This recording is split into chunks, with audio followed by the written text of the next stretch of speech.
운동 경기를 관람하다 보면 큰 경기에 강한 선수가 있다. 그런 이야기를 종종 듣게 됩니다. 평상시보다 큰 경기가 되면 오히려 떨지 않고 더 잘하는 사람들이 있더라고요. 특별히 위기에 놓였을 때 더 빛나는 사람들이 있더라고요. 평상시도 잘하지만 어려운 일을 만나게 되면 더 잘하는 사람들, 실패에 특별히 강한 사람들이 있어요. 제가 이렇게 보니까는 어떤 사람은 작은 일에 넘어지고 또 일어나지 못하고 굉장히 크게 낙심하는 사람이 있는 반면에 어떤 사람은 정말 큰 어려움을 당했음에도 불구하고 큰 실패를 겪었음에도 불구하고 정말 툴툴 털고 다시 일어나 또 다시 도전하는 사람들도 있더라고요. 여러분, 실패가 좋은 사람은 아무도 없을 것입니다. 이 실패라고 하는 것은 두렵고 가능한 피하고 싶은 거, 그게 실패 아니겠습니까? 그런데 문제는 우리가 세상 살면서 실패를 경험하지 않을 수 없다라고 하는 거예요. 누구나 넘어지고 누구나 실패를 경험하게 된다라고 하는 것입니다. 그러면 뭐가 중요한가? 실패하지 않는 법, 넘어지지 않는 법을 배우는 것보다는 넘어진 다음에 내가 어떻게 일어날 수 있는가?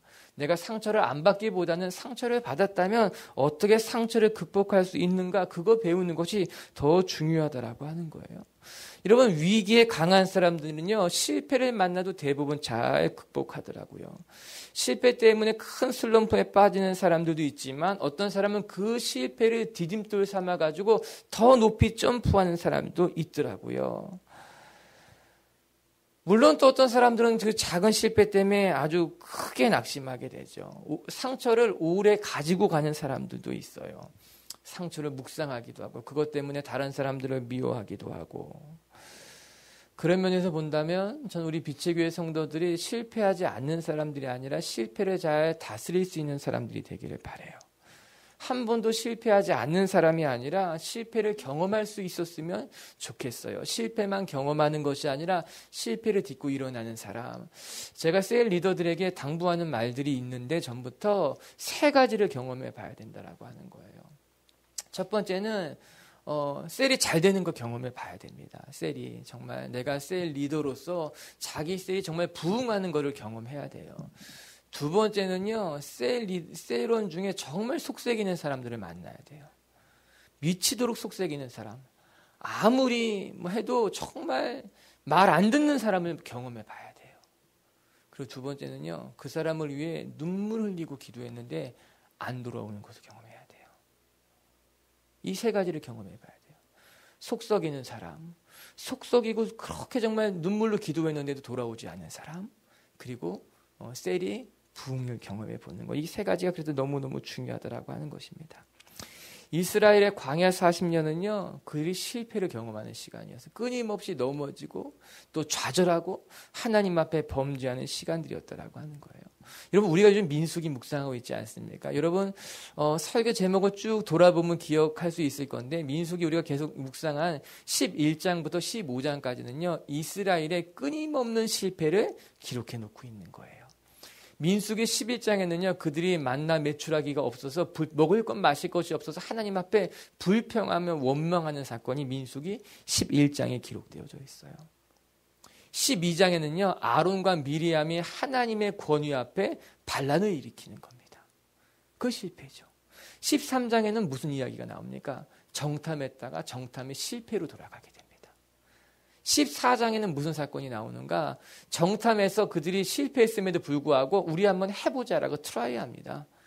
그래서 가나안을 공격했다가 오히려 가나안에서부터 쫓겨나가게 되는 거예요. 우리 민수기 14장 한번 읽어볼까요? 14장 45절 말씀인데 자막 통해서 한번 봅니다. 시작. 아말렉인과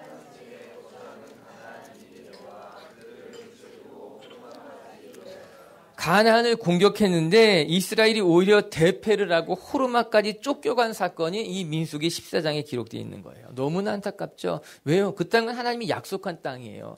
하나님의 말씀에 순종했다면 그들의 땅이 될 수 있었는데 뒤늦게 깨닫게 된 겁니다. 그리고 나서 공격했지만 감당할 수가 없었어요. 왜? 그 땅을 정복하는 것은 그들의 힘이 아니라 하나님의 힘이었거든요. 하나님이 함께 하실 때 가능했는데 이미 그들이 그 땅을 공격하는 건 늦은 일이었어요. 호르마까지 쫓겨가게 되는 건 아닙니까? 이처럼 이스라엘이 광야에서 수도 없이 넘어지고 쓰러지면서 실패에 실패를 거듭하게 됩니다. 안타까운 마음이 듭니다. 하나님의 백성인데. 저는 이렇게 들여다보면서 이제는 이스라엘 백성이 정신을 차리고 하나님의 백성답게 살면 좋았을 것인데 왜 계속해서 정신을 차리지 못하고 끊임없이 넘어지는가. 이런 가끔 교회 사람들 들여다보면요, 그런 사람들이 있어요.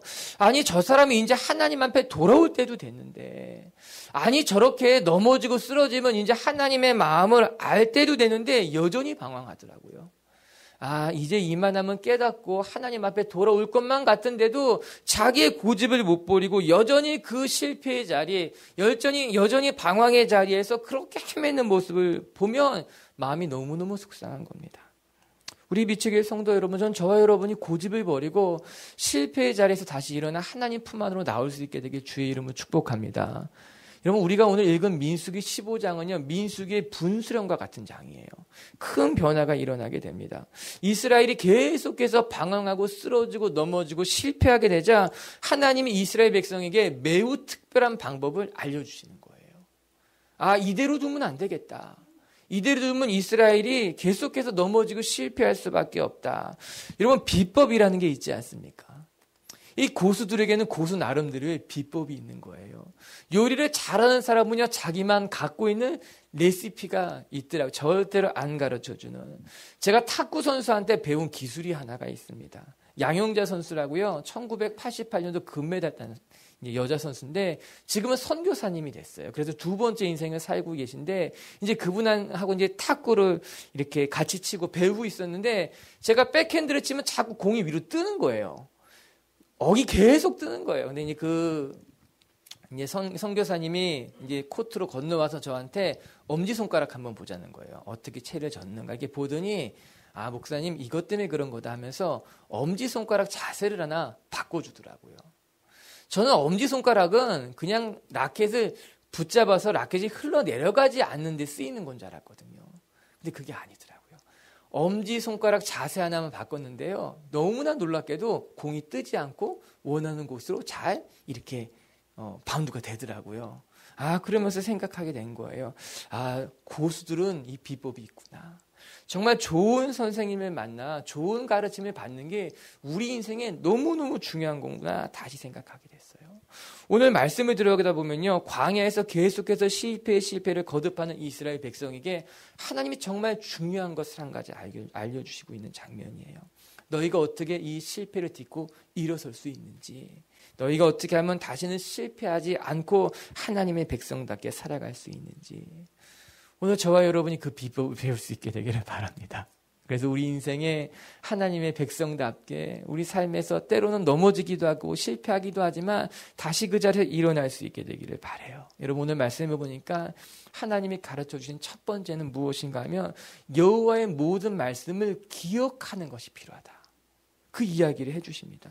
너희가 계속해서 넘어지고 있지만 그 실패를 딛고 일어나기를 원한다면 무엇보다도 첫 번째 중요한 것은 어떻게 내가 하나님의 말씀을 기억할 것인가예요. 어떻게 내가 하나님의 말씀을 붙들고 살아가는가. 오늘 본문 38절 39절을 같이 한번 읽어볼게요. 시작. 이스라엘 자손에게 명령하여 대대로 그들의 옷단 귀에 술을 만들고 청색끈을 그 위술에 더하라. 이 술은 너희가 보고 여호와의 모든 계명을 기억하여 준행하고 너희를 방종하게 하는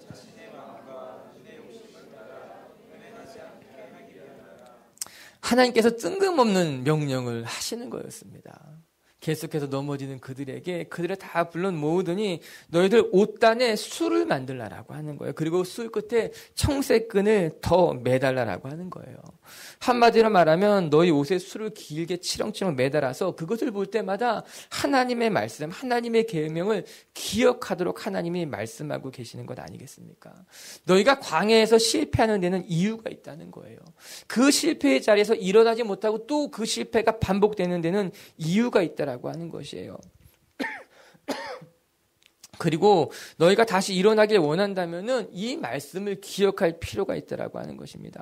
병원에 가면 의사가 처방을 내려주잖아요. 환자를 면밀하게 진찰하고 난 뒤에 그 환자에게 맞는 약을 처방해주고 그러므로 말미암아 병을 이기게 하는 것 아니겠습니까?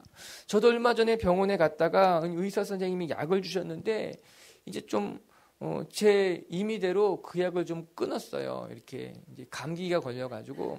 이 약 먹으면 안 되겠다. 그래서 그 끊고 그 다시 이제 감기약을 다 먹고 그 선생님한테 갔는데 그 선생님한테 그 얘기를 드렸더니 그래도 저도 나이가 먹을 대로 먹었는데 간호사 앞에서 저를 엄청 면박을 주는 거예요. 이런 사람이 어딨냐고. 의사가 주면은 그대로 하지 자기 마음대로 당신이 의사냐 목사냐. 아이고 몸 부끄러울 만큼 엄청 면박을 주셨어요. 죄송하다고. 커서 혼난 건 처음에서 그렇게 혼난 건 너무 죄송하다고 하면서 약 잘 먹겠다고 그런 이야기를 드렸어요. 그 맞는 말이었거든요. 그분이 저의 건강 상태에 맞게 약을 처방해 줬으면 그것을 따라야지, 그것에 순종해야지 건강해질 수 있는 것인데 여러분 오늘 말씀을 보면서 우리는 하나님의 말씀을 늘 기억하며 살아간다 생각하는 것 같습니다. 아니 하나님의 말씀을 기억하는 것이 어렵지 않은 일이라고 우리는 생각합니다. 그러나 그건 착각입니다. 우리가 하나님의 말씀을 늘 기억하며 살아가는 것 같지만 우리는 하나님의 말씀을 가까이 하기보다는요 사람의 이야기가 더 가까이 있는 사람들이에요.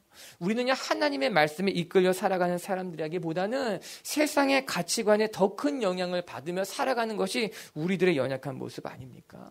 이스라엘 백성이 그렇게 살았어요. 그들에서 그들이 넘어진 거고 실패하는 거예요. 그들이 가나안 땅에 정탐할 때도요 그들은 말씀을 붙잡지 않고 그들 눈에 보이는 것에 영향을 받은 것 아닙니까? 그들이 먹을 것이 없어서 하나님을 원망하고 하나님 앞에 불평할 때도 그들은 하나님이 너희를 먹이실 것이라는 약속을 기억하지 못하고 그들 앞에 물이 없다고 먹을 것이 없다는 현실을 바라봤기 때문에 그들이 불평하며 원망하며 하나님 앞에 다시 더 넘어지고 실패한 것 아니겠습니까? 여러분 사람은 망각의 동물임에 맞아요. 쉽게 잊어버리는 존재예요. 그도 그럴 것이요. 세상은 너무너무 복잡해요. 여러분 우리가 하루에 만난 사람들이 얼마나 많습니까? 우리가 해야 될 일들이 얼마나 많습니까? 우리가 오늘 보는 것들, 듣는 것들이 얼마나 많습니까? 다 기억할 수 없습니다. 아니 다 기억하지 않아야 되죠. 다 기억하면요 오히려 우리가 못 살 거예요. 힘들어서 복잡해져서 못 살 거예요. 그런데 정말 중요한 건 기억해야 되는 것 아닙니까? 정말 잊지 말아야 되고 잊지 않아야 되는 것 아니겠습니까? 그런데 우리는 반대로 잊어버리고 털어버려야 될 것은 더 기억하며 우리가 붙잡고 말씀을 기억해야 될 것은 잊고 살아가야 되는 거예요. 그게 안타까운 거예요. 하나님 오늘 그것을 우리에게 말씀해 주고 계신 것 아니겠습니까? 사랑하는 성도 여러분, 저와 여러분이 하나님이 주신 말씀을 기억하며 살아갈 수 있게 되길 주님의 이름으로 축복합니다. 자꾸 실패하고 넘어지는 우리 인생에 필요한 것이 무엇인가? 하나님의 말씀이 필요하다. 그래서 우리는 말씀을 늘 가까이 해야 되는 거예요. 여러분 주일에 한번 말씀을 듣는 것이 여러분의 삶을 변화시키려고 생각한다면 착각인 겁니다. 여러분 아침에 큐티 한번 하는 것이 여러분의 삶에 영향을 줄 거라고 생각하는 것은요. 조금 전 어렵다고 봅니다. 더 많이 말씀을 봐야 돼요. 더 많이 말씀을 가까이 해야 되는 거예요. 여러분 눈이 닿는 곳에 말씀을 붙여두세요. 여러분 시선이 많이 머무는 곳에 여러분에게 필요한 말씀을 붙여두는 것이 어쩌면 오늘 성경이 이야기한 너의 옷에 술을 달고 청새끈을 붙여 하나님의 말씀을 기억하게 하는 이 시대에 맞는 또 다른 방법일지 몰라요. 자매들은 백에 붙여두세요. 형제들은 자동차에 붙여두세요. 내가 자주 가는 곳마다 냉장고를 자주 가는 거기다 붙여놓으면 우리에게 필요하다는 거예요. 무슨 말인가? 말씀을 기억하는 데는 노력이 필요하다라고 하는 거예요. 우리는요, 우리의 삶의 결정적인 순간에 하나님의 말씀이 탁 떠올라서 내 삶을 이끌어가기를 원합니다. 내가 무엇인가 우리 인생에 중요한 것을 결정하려 한다면 내 삶에 어떤 감당하기 어려운 시험을 만났을 때 정말 하나님의 말씀이 탁 떠올라가지고 이 말씀이었지. 그렇지 하나님이 내게 오늘 말씀하시는 거야 라고 그렇게 말씀이 우리의 삶을 이끌어가기를 원한다라고 하는 거예요. 그런 거룩한 마음을 우리는 가지고 있어요. 하나님, 내가 정말 인생의 어려운 순간마다 결정적인 순간마다 하나님의 말씀이 떠오르고 그 말씀에 순종하면 그런 거룩한 삶을 살고 싶습니다. 그렇게 우리는 생각해요. 사모해요. 그런 마음이 있다라고 하는 거예요. 그런데 하나님 내가 이렇게 순종할 준비가 되어 있는데 왜 하나님의 말씀이 떠오르지 않는 겁니까?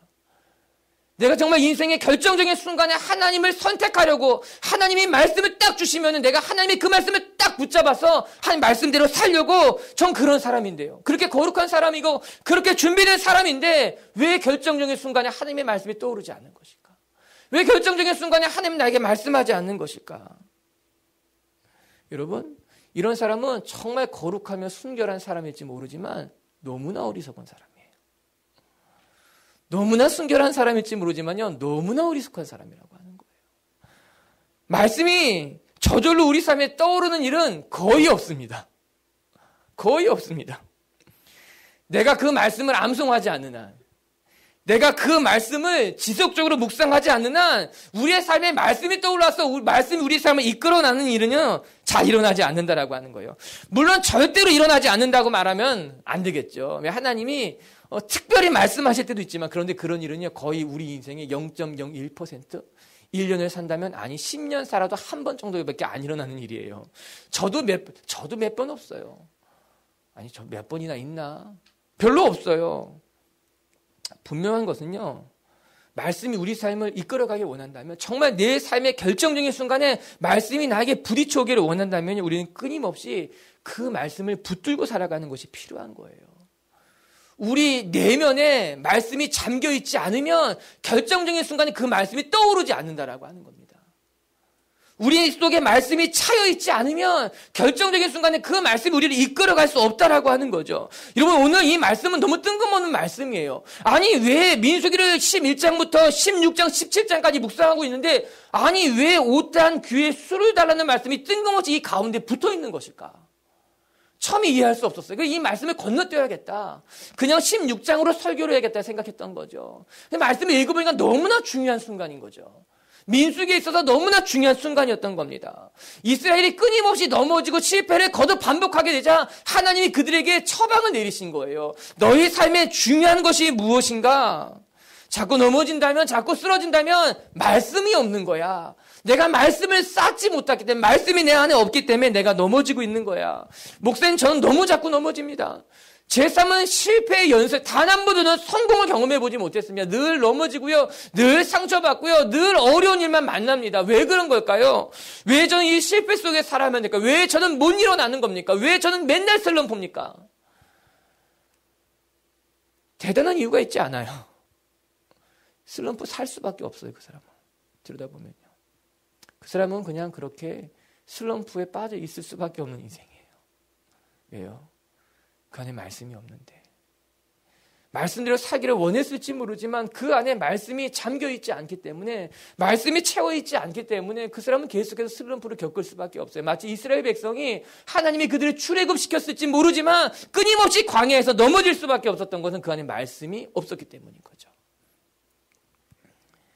전 빛지교회 성도들의 삶의 말씀이 채워지게 되기를, 정말 켜켜이 가득하게 채워져 여러분 삶의 결정적인 순간, 때로는 실패를 경험한 그 순간에 말씀이 튀어 올라와 여러분을 이끌 수 있게 되길 주의 이름으로 축복합니다.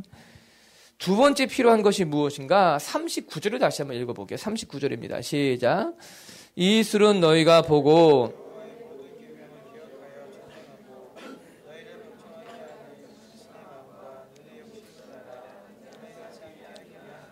이 술을 달라고 말씀하신 이유는, 첫 번째는 너희가 이것을 볼 때마다 하나님의 말씀을 기억하기 위함이고, 두 번째는 너희가 하나님의 말씀을 기억하여 그 말씀을 준행하기 위함이라고 이야기합니다.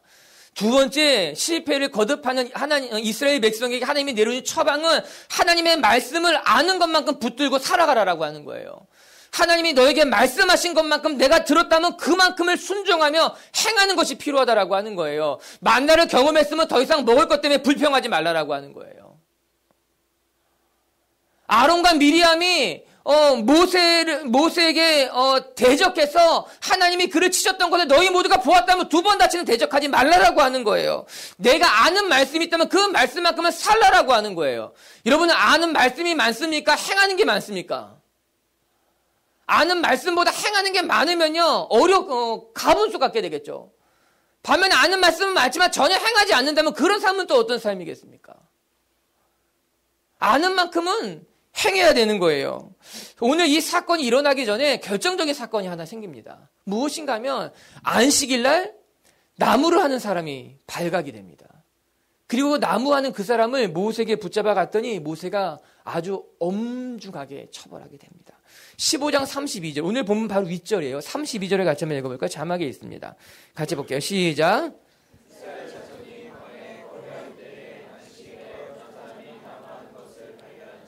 안식일에는 아무 일도 하면 안 됐어요. 그날은 온전히 하나님만을 기억하는 날이었어요. 그래서 하나님께서는요, 만나를 내려주실 때도요, 메추라기를 내려주실 때도요, 안식일 하루 전에는 2배를 부어주셨어요. 그래서 너희가 안식일 하루 전날 충분히 거두고 안식일 때는 일을 하지 말고 하나님을 기억해라. 하나님을 예배해라. 하나님과 온전히 깊이 있는 교제 시간을 가져라. 쉬라는 것 아니겠습니까? 그런데 무슨 일인지 모르겠지만 안식일날 나무하는 사람이 발각이 된 거예요. 이 사람들이 그를 붙잡아 오는 거죠. 그런데 모세와 하나님께서 어떻게 보면 지나쳐 보일 정도로 엄격하게 그들을 대하고 있습니다. 그게 35절이죠. 35절도 볼게요. 시작. 여호와께서 모세에게 이르시되 그 사람을 반드시 죽일지니 온 회중이, 저는 말씀을 보면서 좀 너무한 거 아닌가. 꼭 이렇게 하셔야만 했을까. 그런데 오늘 본문과 이어서 묵상해 보니 이 말씀의 스토리가 조금씩 이해가 됐어요. 아, 그런 의미가 있었구나. 좀 먼저 생각하기를, 하나님 좀 자초지정을 살펴보시고 결정하셨으면 어땠을까. 오늘 이 사건을 읽어보게 되면 자초지정이 안 나옵니다. 왜 그 사람이 안식일날 나무를 한 건지, 또한 나무를 했으면 얼마나 많이 했는지, 그 이야기가 기록되어 있지 않아요. 그렇다면 판결을 내림에 있어서 재반 조사가 부족한 것이 아니냐. 혹시 요즘 말하는 것처럼 소명할 기회를 줘야 되는 거 아닌가. 그게 맞지 않습니까? 그런데 왜 이렇게 엄히 이게 처단을 한 것일까? 그러면서 저는 이 사건이 하나님 입장에서는 너무나 중요한 사건이라는 것을 발견하게 된 겁니다. 우리 입장에서 이 사건은 어쩌면 경중이 있는, 가벼울 수도 있는 사건이지 않을까, 그래서 좀 따져봐야 되는가 생각할지 모르지만요, 하나님의 입장에서는요, 이 사건은 그 어떤 것으로 핑계할 수 없는 사건이었던 거죠. 그렇기 때문에 하나님은 이 사건을 매우 엄중하게 다뤄야 했다라고 하는 것이에요. 안식일을 지키는 것에 있어서는요, 하나님의 입장에서는, 하나님의 관점에서는 그 어떤 것으로도 변명할 수 없는 너무나 중요한 사건인 거죠. 그리고 두 번째는요, 이 안식일을 범한 사람을 돌로 쳐 죽이라고 하는 것은요, 일종의 메시지였다는 거예요. 안식일을 지키는 것이 매우 중요한 사건이기 때문에 이것은 이 사람 한 사람의 사건이 아니라 이스라엘 전체에 해당되는 사건이기 때문에 메시지를 주고 계신 것이 아닌가. 여러분, 실상 성경에는요, 안식일에 대한 이야기가 굉장히 많이 등장합니다. 구약뿐만 아니라 신약에도 안식일에 대한 이야기는 끊임없이 등장하고 있어요. 가장 첫 번째 등장한 건 언제입니까? 창조 때 벌써 등장합니다. 하나님이 세상을 5일 동안 창조하시고 6일째 사람을 짓습니다. 그리고 난 다음에 그 사람에게 명하기를 7일날 안식하라고 명한 건 아닙니까? 이 안식은 이미 창조의 이야기 때 시작된 거예요. 뿐만 아니라 십계명 때 또한 들어가게 됩니다. 너희가 안식일을 지켜 거룩하게 해라라고 하는 거예요. 이 안식일이 얼마나 하나님에게는 중요한 날인가, 하나님과 인간의 관계에서는 소중한 날인가를 알게 됩니다. 신약에 오면 예수님이 끊임없이 안식일 논쟁에 휘말리게 되고 안식일이 어떤 의미를 갖고 있는지 우리에게 말씀해 주는 것 아닙니까? 신약에서 안식일은 어떤 날이에요? 살리는 날이에요. 율법에 얽매인 날이 아니라 안식일은 살리는 날이에요. 생명을 주는 날이에요. 그렇기 때문에 안식일 하나님은 너무나 많은 사람들을 회복시키고 살리고 고친 건 아니겠습니까? 예수님에게도 있어 이 안식일은 너무 중요한 메시지를 담고 있는 날이었다라고 하는 것이죠. 이처럼 안식일은 하나님에게 있어서 너무너무 중요해요. 그런데 인간에게 있어서 안식일은 어쩌면 단지 하루 쉬는 공휴일의 개념이 아닙니까? 단지 이 일을 하지 않는 날의 개념 아닙니까? 단지 내가 좀 오늘 쉬는 날의 개념 아니겠습니까? 그런 인간에게 있어서는요, 안식일은 그냥 무엇을 하든지 중요하지 않은 거죠. 나무를 하든 만나를 더 가져오든 무엇을 하든 변명거리가 있다라고 하는 거예요. 이유가 있을 수 있다라고 하는 것입니다. 그러나 하나님에게 있어서 이 안식일이라고 하는 것은요, 하루 쉬는 공휴일의 개념이 아니라 하나님의 임재 가운데 나아가는 날인 거죠. 피조물인 인간이 창조주인 하나님을 기억하며 그 하나님 앞에 우리의 삶을 내어놓는 날이 바로 이 안식일이라고 하는 거예요. 뿐만 아니라 신약으로 건너오게 되면 이 안식일은 생명을 낳는 날이에요. 생명이 탄생되는 날이에요. 죽은 영혼을 살리는 날이에요. 내가 죽어 있다면 내가 다시 살아나야 되는 날이 바로 이 안식일이라고 하는 겁니다. 여러분, 주일을 우습게 보지 마세요. 주일이 그냥 하루 쉬는 날이라고 생각하면 큰 착각인 거예요. 주일은 우리가 하나님의 임재 가운데 들어가는 날이에요.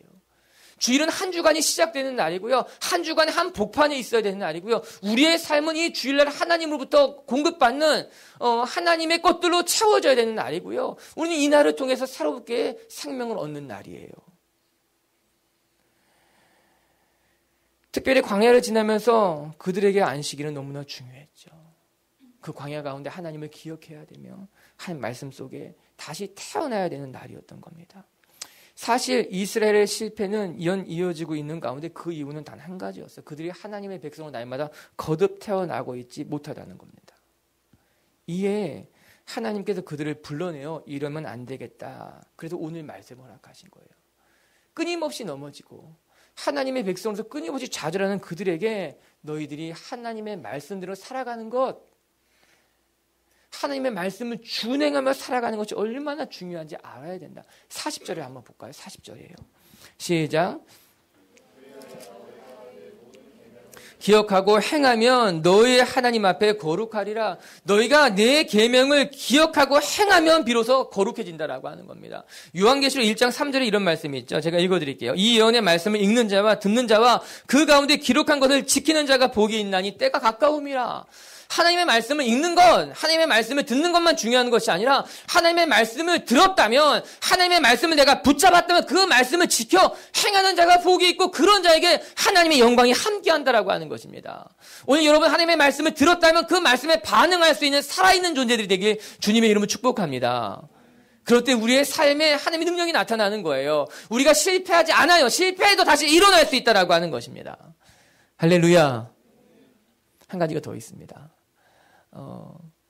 계속해서 쓰러지는 이스라엘 백성에게 하나님이 또 하나 처방해 주는 것이 있었어요.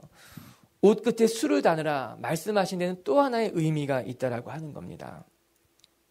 그것은 무엇인가 하면 39절 읽읍시다. 39절. 그냥 말씀을 보면 나와요. 시작. 이 술은 너희가 보고 여호와의 모든 계명을 기억하여 준행하고 너희를 방종하게 하는 자신의 마음과 눈의 욕심을 따라 음행하지 않게 하기 위함이라. 우리가 넘어져도 다시 일어날 수 있는 힘은 어디에서 오는가? 방종하지 않는 데서 온다는 거예요. 중요한 동사가 세 가지가 나오죠. 기억하는 것, 행하는 것, 방종하지 않는 것이다라고 하는 거예요. 너희 옷에 술을 다른 이유는 그것을 볼 때마다 너희가 하나님의 백성인 것을 기억하여 방종하지 말라라고 하는 겁니다. 오늘 말씀은 뭐라고 나옵니까? 너희의 마음과 눈의 욕심을 따라 음행하지 않기 위함인 것이다. 너희 눈이 원하는 대로, 너희 마음이 원하는 대로. 여러분, 우리 눈이 원하는 대로 살잖아요. 우리 마음이 원하는 대로 살게 되면요, 우리는 방종하게 되는 거예요. 우리는 그냥 그렇게 본능에 따라 본능에 충실하게 살아가게 된다라고 하는 것입니다. 방종이란 단어가 무슨 단어인가 하면요, 이게 찾아보니까요, 아무런 꺼리낌 없이 제멋대로 함부로 하는 행동이라 그러더라고요. 국어사전에. 너무 정확하게 나오죠. 아무런 꺼리낌 없이 제멋대로 함부로 하는 사람, 방종하는 사람, 그런 사람이라는 거예요. 저는 이것을 보면서 디모데전서 4장 2절 말씀이 생각이 났어요. 디모데 4장 2절에 같이 볼까요? 자기 양심이 화인 맞아서 외식함으로 거짓말하는 자들이라. 이 말세에 나타나는 사람들의 모습을 보여주고 있는데 그들은 어떤 사람들인가? 양심이 있을지 모르지만 양심이 화인 맞았기 때문에 멋대로 살아간다는, 방종하며 눈이 원하는 대로 마음이 끌어가는 대로 멋대로 살아가기 때문에 그의 삶이 방종스럽다는 거예요. 음흉하고 악할 수밖에 없다라고 하는 것입니다. 우리가 하나님의 백성으로 정말 주의 길을 가길 원한다면, 넘어지지 않고 또 넘어져도 다시 일어나길 원한다면 우리는 근신해야 되는 거예요. 방종하는 삶을 살지 말아야 된다라고 하는 겁니다. 여러분, 자유는 방종과 다른 거예요. 하나님이 주신 거룩한 자유, 진리가 너희를 자유케 하겠다고 하는 그 자유는 방종하고는 다른 거예요. 거룩한 절제예요. 내 몸이 원하는 것을 거스리는 거예요. 내 스스로 나를 다스리는 것이 진정한 자유, 방종하지 않는 삶이라고 하는 겁니다. 그물에는요, 무거운 추를 달아둡니다. 그물에 무거운 추를 달아서 그물을 던지면요, 이 그물이 물에 떠내려가지 않고 아래까지 깊이 잠길 수 있도록 무거운 추를 달게 돼 있어요. 추가 없는 그물은 그물 역할을 할 수가 없습니다. 낚시도 찌가 있는 것이 아니라 추가 있는 거예요. 찌는 눈에 보이는 거지만 추는 물 아래 내려가서 그 낚시의 중심을 잡아주는 것 아니겠습니까? 우리 인생에 무거운 추가 필요한 겁니다. 우리 인생에 무거운 추가 없다면요, 우리는 방종하며 살아갈 거예요. 흘러가는 대로, 사람들이 말하는 대로 제 멋대로 살아가다 보면요, 우리의 삶에 물고기를 잡을 수 없는 거예요. 열매가 맺혀질 수 없는 거예요. 하나님의 능력이 나타날 수 없는 것 아니겠습니까? 그런데 이 시대에 많은 크리스찬은 너무 가벼운 거예요. 가벼워도 너무 가벼운 거예요. 자기가 원하는 대로, 자기 감정에 충실한 대로 자고 싶으면 자고, 먹고 싶으면 먹고, 하기 싫으면 안 하고 자기 멋대로 살아가니 오늘 이 말씀처럼 마치 이스라엘이 광야 40년 동안 방종했던 삶을 이 시대의 크리스천들이 똑같이 전체를 바꿔 살아가는 것이 아닌가. 그런 그들에게 하나님의 말씀해 주고 계신 거죠. 너희가 자꾸 넘어지는 데는 이유가 있다는 겁니다. 너희가 계속 상처받는 데는 이유가 있다는 겁니다. 넘어진 자리에서 일어나지 못한 데도 이유가 있다라고 하는 거예요. 너희 안에 인생의 무게추가 없는 거죠. 말씀의 추가 없는 거예요. 그러면 말미암아 우리가 계속해서 방종하며 멋대로 살아가기 때문에 그 삶에 어떠한 열매도 맺어지지 못한다 말씀하고 계신 거죠. 사랑하는 성도 여러분, 여러분의 삶이 더 무겁게 되길 바라요. 가벼워 바람에 요동하는 물결처럼 살아가는 사람들이 아니라 중심을 잡을 수 있게 되길 바라요. 그래서 요동하지 않고 흔들리지 않는, 오늘 말씀에 보면 방종하지 않고 살아가는, 눈이 원하는 대로 마음이 원하는 대로 끌려다니는 삶이 아니라 말씀에 무게추가 있어서 그 말씀을 기억하고 그 말씀에 따라 준행하며 내 삶을 근신하여 방종하지 않는 삶이 되기를 바라는 거예요. 할렐루야. 전 저와 여러분의 삶이 그렇게 하나님 앞에 아름답게 드려지게 되길 주님의 이름으로 축복합니다. 말씀을 마칠게요, 여러분. 우리는 실패하며 살아갑니다. 넘어지기도 하고 때로는 좌절하기도 합니다. 근데 중요한 것은 실패하고 다시 잘 일어나면 된다라고 하는 거예요. 그 실패의 자리에 이정표를 세워놓는 거예요. 내가 두 번 다시 이 자리에서 넘어지지 않겠다. 이 문제로 두 번 다시는 쓰러지지 않겠다. 첫 번째, 여러분, 우리도 우리의 삶에 수를 답시다. 그래서 하나님의 말씀을 늘 기억하며 살아가는 사람이 됩시다. 여러분, 눈에 보이는 곳에, 여러분이 손에 자주 닿는 그곳에 말씀을 붙여놓으세요. 그 말씀을 늘 보며 기억하세요. 두 번째, 내 눈에 들어온 말씀이라면, 내 마음에 채워진 말씀이라면 그 말씀 지키려고 애쓰고 수고합시다. 그 말씀대로 순종하려고 애씁시다. 그러면 우리의 삶이 열매가 맺힐 거예요. 세 번째, 방종하지 맙시다. 우리 인생에 무게가 필요합니다. 우리 인생의 중심이 필요합니다. 그러기 위해서 우리는 방종하지 않으면 인생의 말씀의 무게추를 깊이 내려서 방종하지 않고 넘어지지 않는 사람, 전 그렇게 살아갈 수 있는 저와 여러분들이 되게 주님의 이름을 축복합니다.